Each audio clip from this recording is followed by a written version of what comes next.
In this video, we will be discussing about goods and service tax, or simply you can say in short it is also known as GST. So goods and service tax is a new type of tax which was introduced by Government of India with effect from 1st July 2017. From this date, this GST came into effect. So goods and service tax actually it is a type of indirect tax, wherein earlier what was happening that the central and the central government and the state government were imposing, or you can say levying taxes, different type of taxes, central taxes and different type of state taxes were there, and there was too much confusion regarding taxes also. Sometimes double taxation was also done on the same product. So in order to sort out the issue of double taxation and tax evasion, there are various problems were there earlier regarding the earlier tax regime. So in order to do away with the demerits of the various central taxes and state taxes, a new type of tax which is known as goods and service tax, means the tax will be levied as on goods as well as on services also. And this new tax was introduced so that only one tax will be there, means almost practically all types of indirect taxes. Few indirect taxes still exist, but almost all type of indirect taxes which were imposed by the central and the state government were, you can say, abolished, and a new type of tax was introduced which is known as goods and service tax. Now what this tax is actually, let's see. Under goods and service tax, 5 types of tax slabs are there. Under goods and service tax, there are 5 types of taxes, means rate of taxes are there. That is 0%, 5%, 12%, 18%, 28%. These are the various taxes which are imposed on the goods and services. There are 5 slabs: 0, 5, 12, 18 and 28. These are the various taxes are imposed on different types of goods and services. There are various taxes. List is very wide, that is comprehensive list or very wide list is there on which product. Generally on luxurious items, those are which are luxury goods, you can say luxury goods. On those goods, higher taxes are imposed. Higher taxes are imposed on those goods which are of luxury nature, luxurious goods.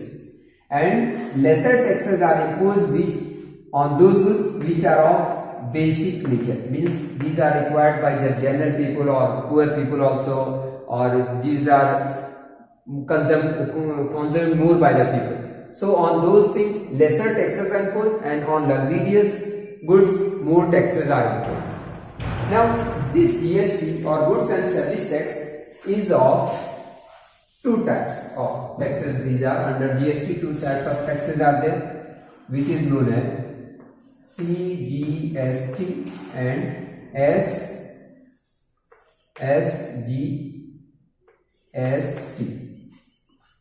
2 types of taxes are there. One is CGST and other is SGST, and one third is IGST.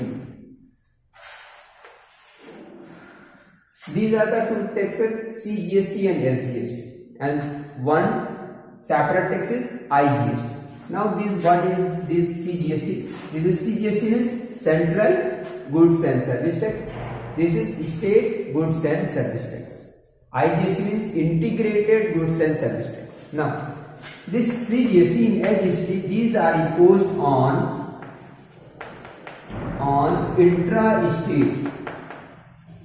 intra-state movement of goods.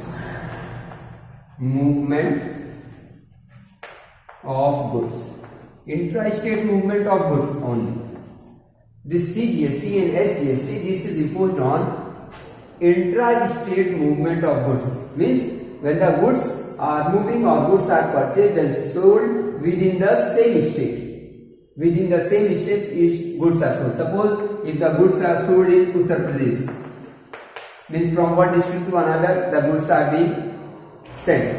The purchaser and the seller are of in the same district, or other district of, but it is of the same state, that is of Uttar Pradesh or suppose Gujarat or MP, any other state you can say. If the goods are sold and purchased within the state, then two types of taxes, one SGST, CGST, another is SGST is imposed.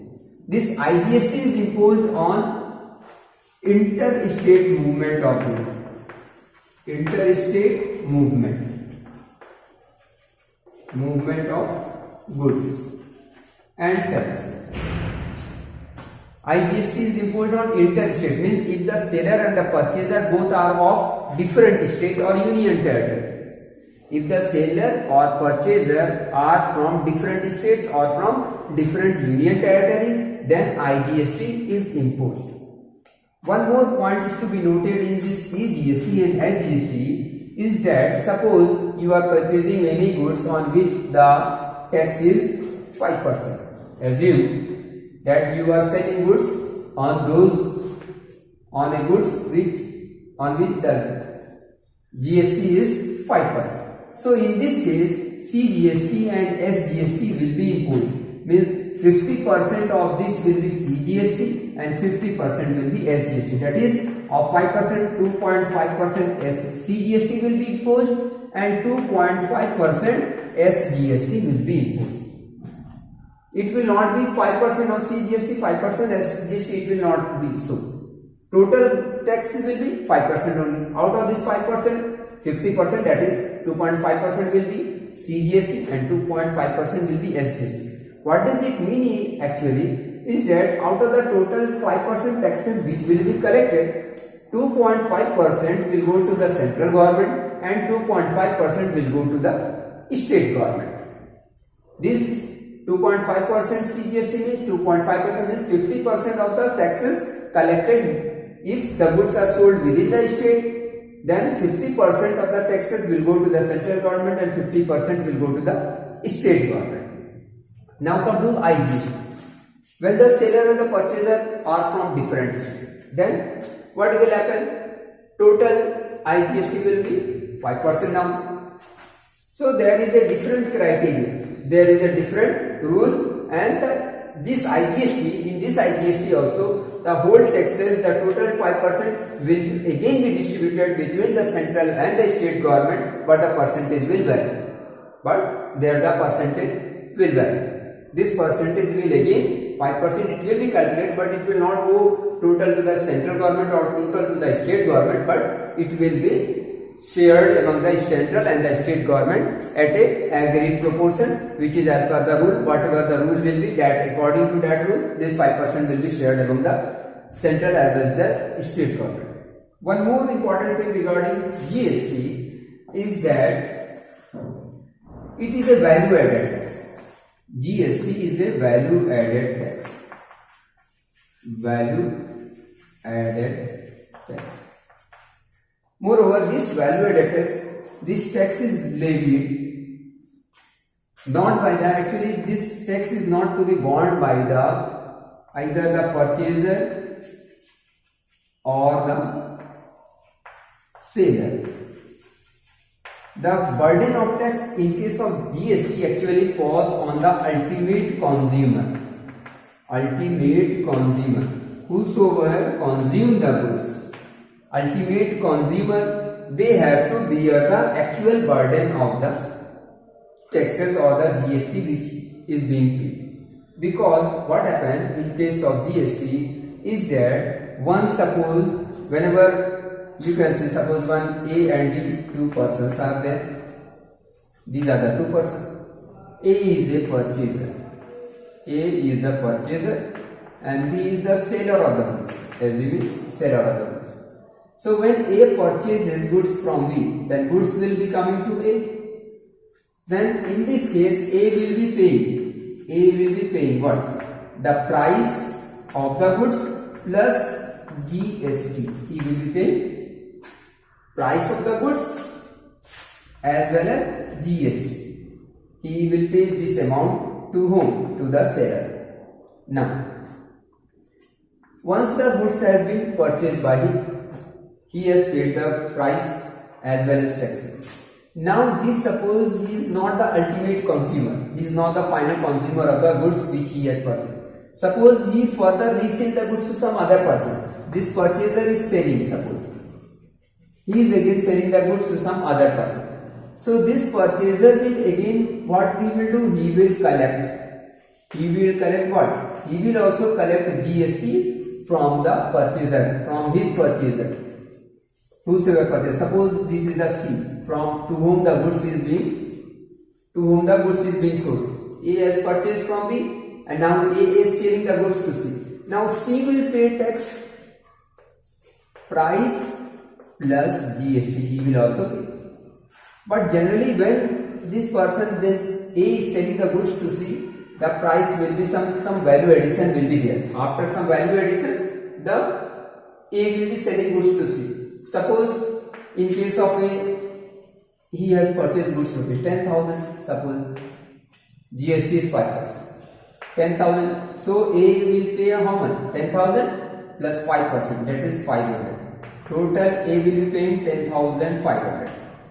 Now after some processing has been done, A wants to sell the goods for rupees 15,000.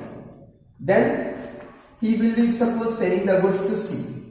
Now he will again collect GST. Suppose 5% if he want to collect. Then 5% of 15,000 will be 15,750. Total amount will C A will receive is 15,750. So now A has paid taxes of GST of 500, but he has collected GST of 750. This is known as setting off. A has collected GST 750. He has already paid 500 GST to B initially when. So 250 amount of GST is remaining with A. 250 amount of GST is remaining with A. So this 500 will be set off, means cancelled with the already GST which he has paid. 500 he has paid, but he has collected 750. So this 500 will be set off. Now A will submit the GST or submit in the account of the government 250 only. He will be giving GST amount to the government. 250 amount will be deposited in the government treasury. So 250 will only be there. So in this way, the final consumer, if C is the final consumer, then C will bear the burden of actually C50. But if C want to sell the goods again to some other person, this person will again collect the GST. In this way, the ultimate consumer pays the GST or bear the actual burden of the GST in case of goods and service tax. So this is actually, and moreover this is known as setting off. Means once A has paid 500 and collected 750. So 500 will be set off against 750. Next thing we will be doing some journal entries in the next videos. How to pass journal entry when GST has been paid on goods and services.